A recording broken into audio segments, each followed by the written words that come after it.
level playing field.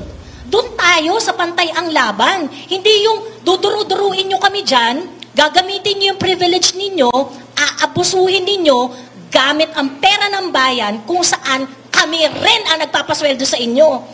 It can't continue like this. Yun. Hindi po pwedeng ganun. Someone, someone has to say something. Kaya tandaan po ninyo mga kababayan, nandito kami sa harap ninyo. We are not afraid to fight. In fact, dati, kanya-kanya kaming diskarte. Now, they banded us together. And we will speak with one voice. A voice that will ring in every Filipino's mind. We will fight and we will win.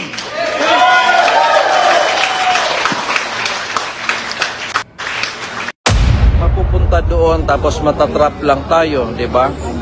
Ako naman po ay doktor, wala naman tayong mga masamang intensyon. So hindi po ako karapat-dapat na itrato ng ganyan. Ito, ilang beses na tinawag kami na or may pahiwatig na kami ay pseudo-political analysts, pseudo-journalists, pogo-vloggers, and narco-vloggers.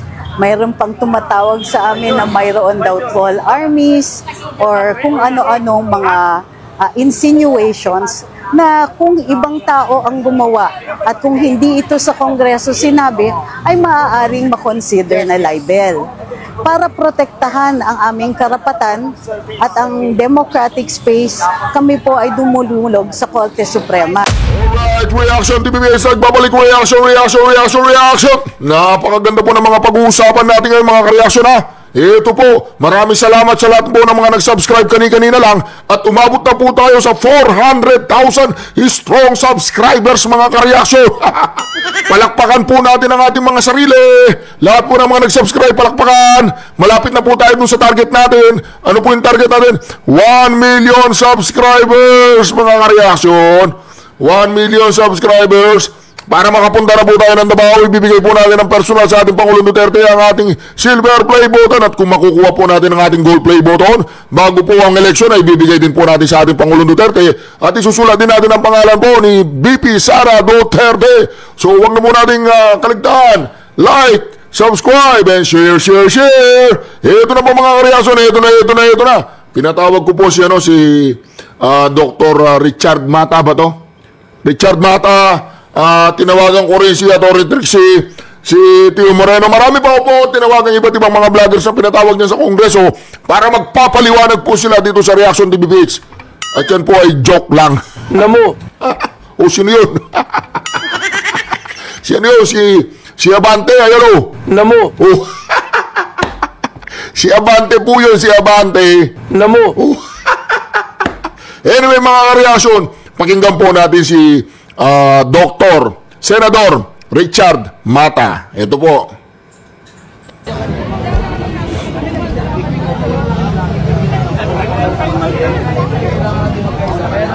Alright. Hello.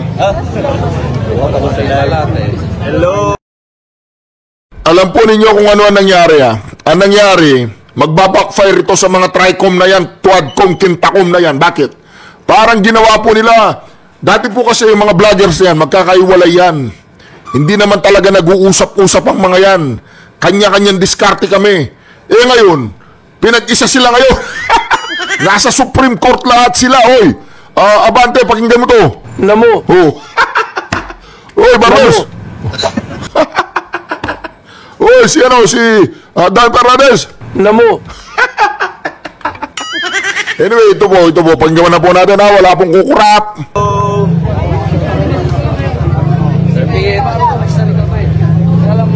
Ganda ng camera. Sige kang camera ay. Nice Gapo, no? DSLR ba? O ano siya mo?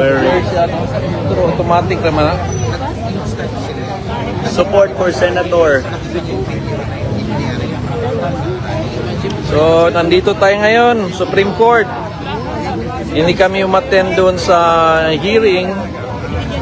Diba nung Sunday sabi ko pupunta ako, nagkumuha na ako ng ticket para umattend ng hearing.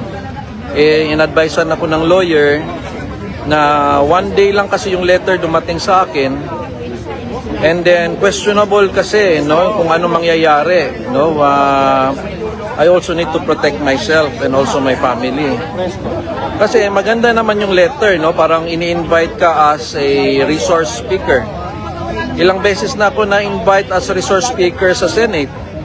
So, normal sa akin yung ganon.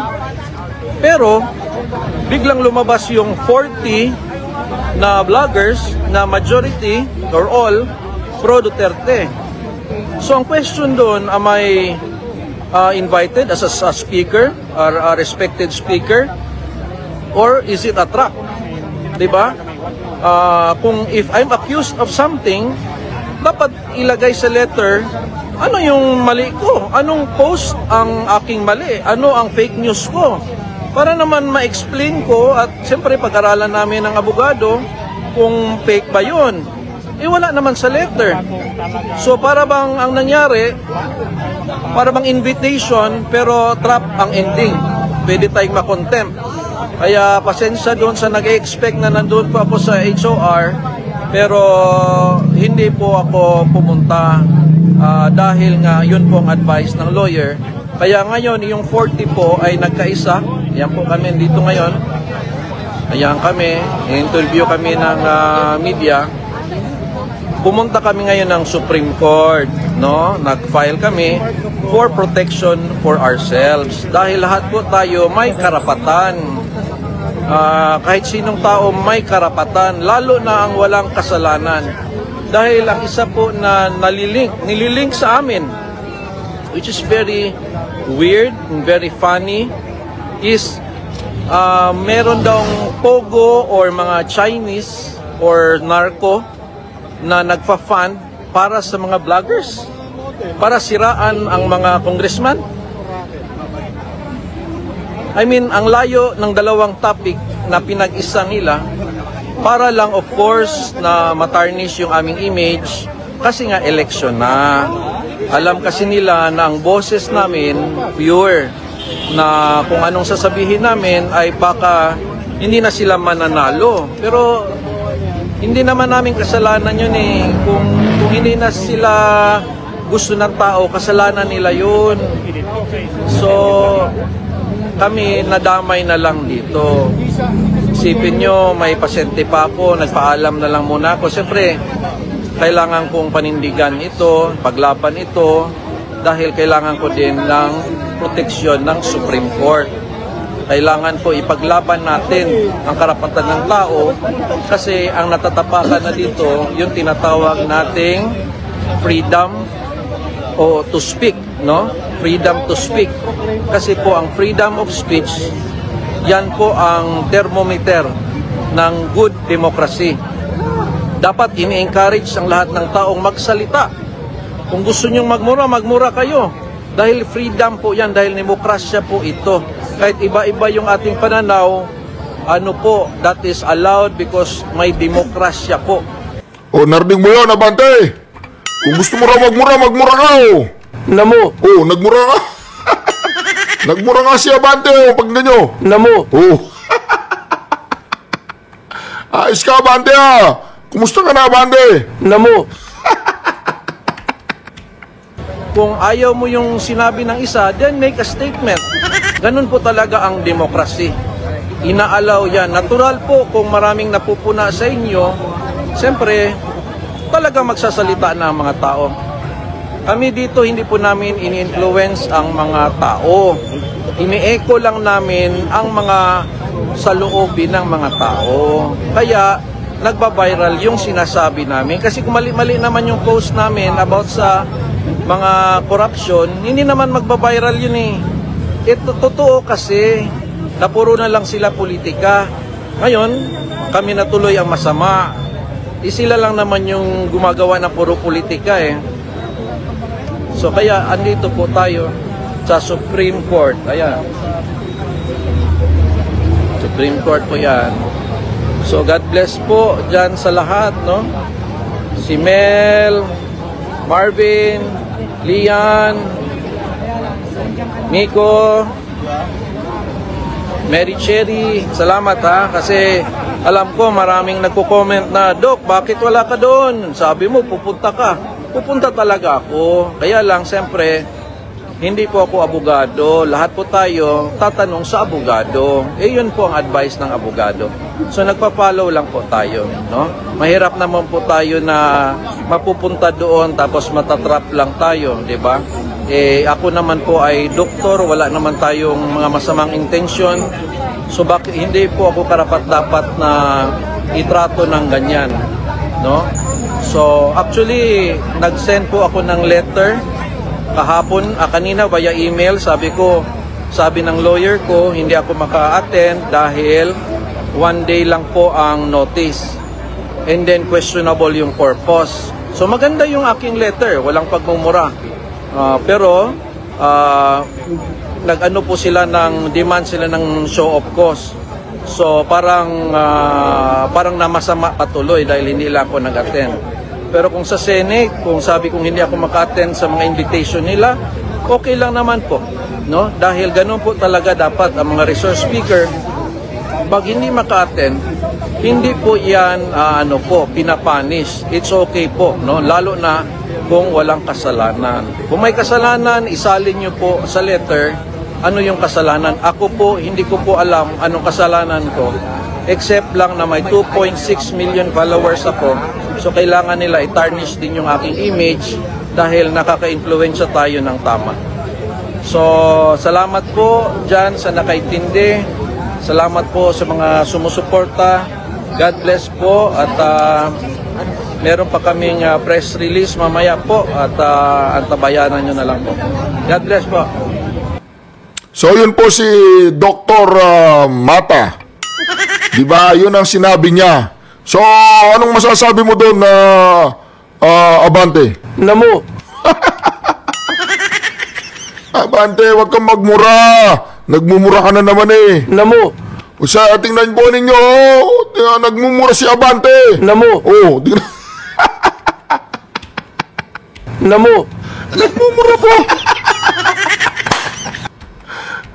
Nagmumura po si Abante, mga kareaksyon. Namo. Anong gagawin natin? Ayan ito, pakinggan po natin si Attorney Trixie naman ngayon. Ha? And certiorari with prayer for temporary restraining order para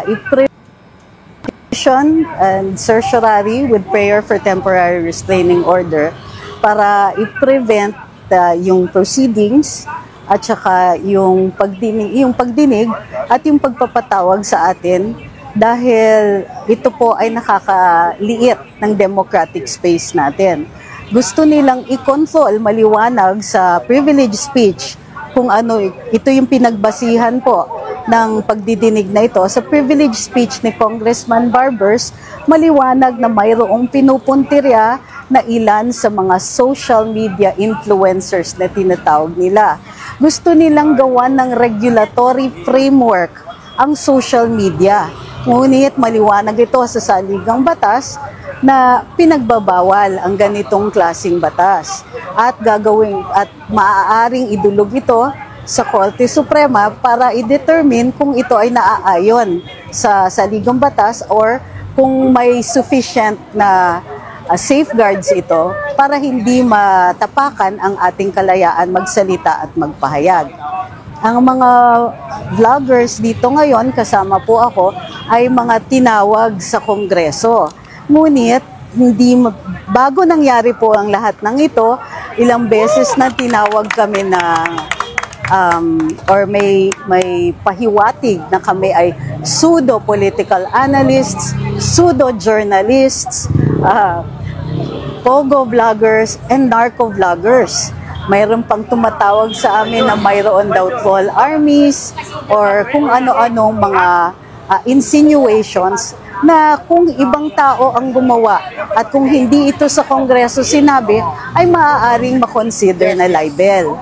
Para protektahan ang aming karapatan at ang democratic space, kami po ay dumululog sa Korte Suprema. Nakikita din po natin kasi na may pang-aabuso sa kanilang power ang ilan sa ating mga representante sa Kongreso. Ngayong araw na ito, mayroon pang patama tungkol sa aking pagiging abogado na hindi dumating sa pagdidinig nila ngayong araw na ito. Ang tingin ko dito, not only is it grossly unfair, ang pinadala po nila ay isang imbitasyon. At base sa rules ng Kongreso, may dalawang unjustified na pagdating bago maglabas ng show cause order. Pero ang ginawa nilang itong araw na ito, palibhasa, ewan ko, maikli siguro ang pasensya nila, naka-show cause order na po ako at pinag-aaralan pa daw nila kung paano sila or kung maaari nila akong filean ng disbarment case. Ano naman po ang kinalaman nun dito? With all due respect, ako po ay sumagot sa kanilang imbitasyon at ako po ay nagbigay ng dahilan kung bakit wala ako doon. Isa doon ang pagtatanggol sa aming karapatan magsalita at magpahayag. Kung hindi po enough ito, hindi dapat penalty kagad ang ini-impose o pananakot ng paggamit ng administrative cases laban sa amin. May paraan naman po para sila po ay magmukhang fair man lang. Sa ngayon, ang nakikita namin, dahil sa ikli ng pasensya, dahil sa binibigay nilang space para sa kanilang galit at personal na feelings, paano po kami mag-a-attend dyan despite all their claims na hindi naman ito pag-attack o hindi naman daw kami papagalitan doon sa kanilang bahay. Ika nga nila. It's going to be very, very difficult considering kung paano nila tinatrato kami despite the fact na maayos naman po kami nagsalita at nagsabi na ito po, hindi po kami maaaring pumunta dyan dahil hindi kami naniniwala na ito ay ayon sa mga sa doktrina na nasa Korte Suprema. So yun po, sinabi po ni Attorney Trixie. Yan po. So nagpunta po lahat ang mga idol nating mga vloggers diyan sa may Supreme Court. Namo. Oh, inamo rin. Ito po mga kareaksyon. Ito naman, itong kanilang pakinggan naman natin dito si Attorney Glenn Chong tsaka si Joey DeVaber.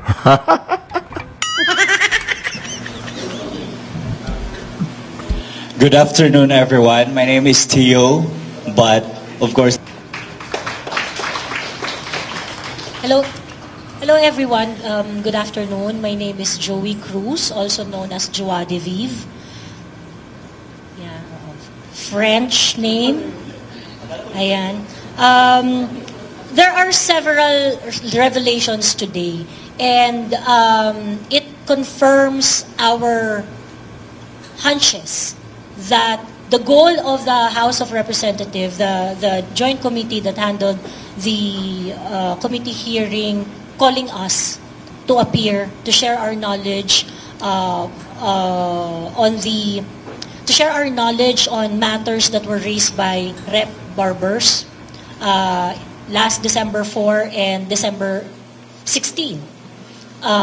Saying that there are makapili vloggers, narco vloggers, and vloggers being paid by POGO operators. On December 16, Rep. Barbers called on law enforcement groups to investigate malicious vloggers and trolls and to act on any cyber crime that they would see. Very clear. The goal of the House of Representatives is to silence us, put us in jail, or if not, cite us in contempt, and God knows gaano kami katagal ilalagak dyan sa facility ng HOR. Worse, baka dalhin kami sa facility ng regular jail.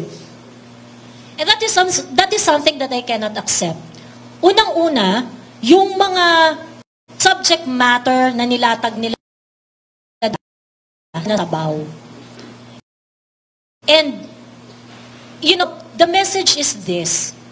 We are not stupid. We are common citizens, but we are not stupid.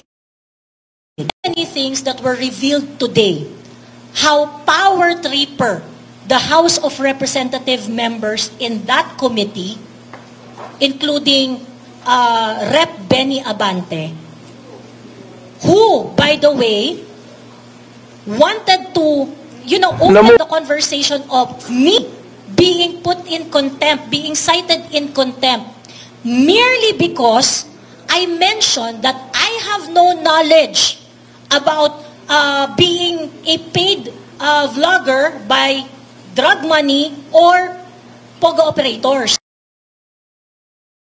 Nothing to share. And if I have nothing to share, I am of no use to whatever goal that you wanted to achieve in that committee.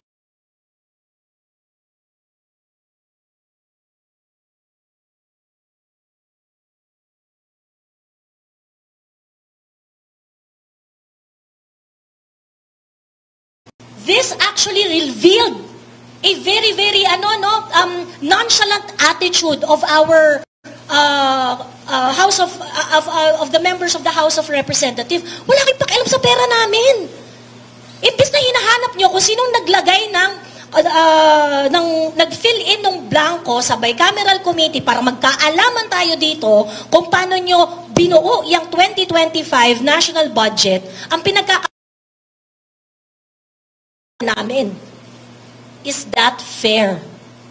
Now, again, it's very clear. This is harassment. This is to silence us. This is really to make us feel intimidated and for us not to talk about public issues. And it can't happen. As a private citizen, ang bala na lang natin, boses natin. And they want that taken away from us, from me. Of course, you have all the resources. What do I have? Me and my mother. And you're going to use your privileges in the House of Representatives para takot-takutin ang taong kagaya ko? Now, ordinarily, I know that it's easier to fold. It's easier to choose that route. But we realize, yung mga taong kasama ko dito, we realize that if we are going to fold, they are going to do what they are doing to everyone. Why? Because they have done this to retired generals, to men in uniform in active service, to the Vice President of the Philippines, to us vloggers, and they are not going to stop unless we stand up and confront this in the proper forum. So that is why we decided to bring this in a place where there is a level playing field. Doon tayo sa pantay ang laban. Hindi yung duduru-duruin nyo kami dyan, gagamitin nyo yung privilege ninyo, aabusuhin ninyo, gamit ang pera ng bayan kung saan kami rin ang nagpapasweldo sa inyo. It can't continue like this. Yun. Hindi po pwedeng ganun. Someone has to say something. And we were put... Alam niyo po kung anong gusto ko dito kay Madam Joey De Bebre o hindi ko alam basahin yun, ang hirap. Madam, alam niyo kung anong gusto ko sa kanya? Very very raw. Alam niya, sasabihin niya, alam niya ang kanyang posisyon, alam niya ang pinanggagalingan, alam niya ang pinanggagalingan ng kanyang mga sinasabi. Kaya salute sa iyo, madam, ha. Kaya lang kung Abante, ito yung sabi sa iyo, eh. Namo. Oh, yun. Oh, ano masasabi mo doon? Di ba? An opportunity to react. And sabi ko nga po kanina, pinag-isipan po namin ito. Alam po namin na hindi ito madali. But when an opportunity like this happens, it's very important to do the right thing. And I hope a lot of you will also protect your freedom. Every single Filipino should know the abuses of some of the members of the House of Representatives. Every single Filipino should know how the budget, taxes na pinaghihirapan natin araw-araw, pinagtatrabuho ng tama at patas, ay binababoy dyan sa Kongreso. And these are the things that we should all talk about, discuss, and demand transparency and accountability from the people who call shots. Thank you. Good afternoon, ladies and gentlemen. Nung nirelease po sino ba to? Si Dan Fernandez yung listahan na nandun yung pangalan namin. Meron siyang statement doon and it was quoted. Filipinos have the right to know the truth. We must protect them against our fellow Filipinos who spread misinformation that caused fear and division in our society. In other words, nung nilabas nila yung listahan, they already labeled us as purveyors of misinformation. Nakapatak na sa noo namin yun ng mga fake news kami. O gumagawa kami ng fake news. And that's why we are here. Because we want to tell the world that we are not. Hindi kami funded by Pogos. Hindi kami funded by drug lords. You better ask Marcos. Because he can probably tell you na mayroong connection siya sa Pogo at saka yung mag-asawang Marcos na yan. Yung Despicable 2 na yan. Oh. So, you see, when the day comes that you will invite me, I will tell you, hindi ako tatakbo. I don't run from a fight, I will dig in. Pero ito ang sasabihin ko sa inyo, members of this TRICOM. I will bring documents and allow me to speak. Because even if that is the inconvenient truth, that is the truth. Lahat kami rito, hindi namin alam kung paano gumawa ng fake news. We only tell what's the truth, even if it is inconvenient to those who are in power. So mga kababayan, tandaan po ninyo, tingnan po ninyo, pag pumunta po kami doon, kinaladkad po ninyo, tingnan po ninyo, pag pumunta po kami doon, kinaladkad kami doon, you see how they will treat us. Observe, tingnan ninyo how they will treat us. How they will disrespect us. How they will remove our dignity. Kasi kung gagawin nila yan sa amin, gagawin din nila yan sa inyong lahat, 120 million Filipinos. Ginagawa kaming example to instill fear sa lahat ng Pilipino para manaig sila and they will remain in power for as long as they want. That's how hungry they are. Ganyan sila kaganid, ganyan sila uhaw sa kapangyarihan. All of them. Kaya tandaan po ninyo mga kababayan, nandito kami sa harap ninyo. We are not afraid to fight. In fact, dati, kanya-kanya kaming diskarte. Now, they banded us together. And we will speak with one voice. A voice that will ring in every Filipino's mind. We will fight and we will win. We will fight and we will win. Maganda po yun. Magandang panguling yun.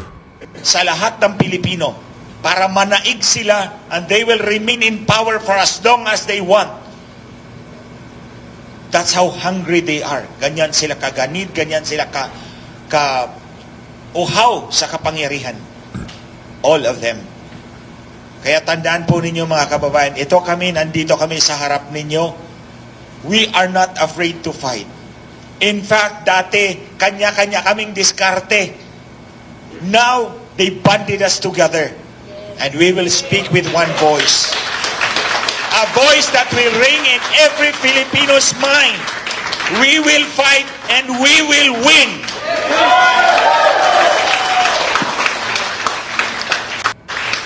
They revealed my real name na. I'm Alex Destor po. And I'm one of those few people who have not really received a formal posted my name sa media, and that's the only time I was made aware that I'm included on those 40 social media users that are invited by the House of Representatives on their probe about fake news.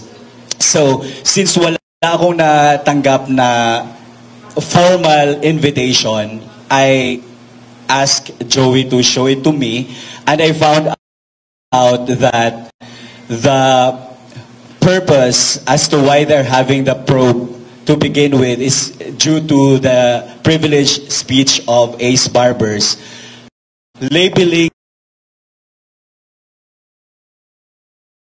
paid and bagong makapili.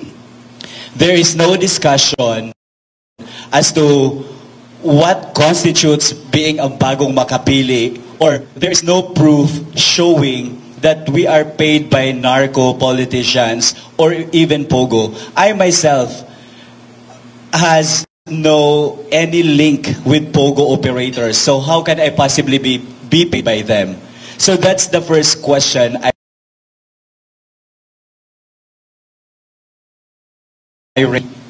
biglang nagbago. Ang privileged speech ni Ace, eventually, they changed the subject matter to fake news, which I myself is irrelevant. Why? Because in the first place, I am not writing news. I am writing my political opinions, which is within the constitutionally protected speech natin. So yun, tinatanong ko din, dapat they should clarify what constitutes fake news and how does it differ to political opinions. Because if they regulate fake news by targeting us who are only writing our political opinions, they are indirectly suppressing our freedom of speech. Tama? Kasi they are converting our opinions as news. So that's the harm that I have seen sa probe ni Dan Fernandez about this subject matter. Secondly, Maria Ressa, a Nobel Peace Prize awardee in 2021, she was caught lying in the international media saying that ABS-CBN has 11 million employees. Why is she not invited? Her inputs, her knowledge about fake news sana ay the best tool for the HOR to craft better policies or to regulate well the use of social media platforms or experience.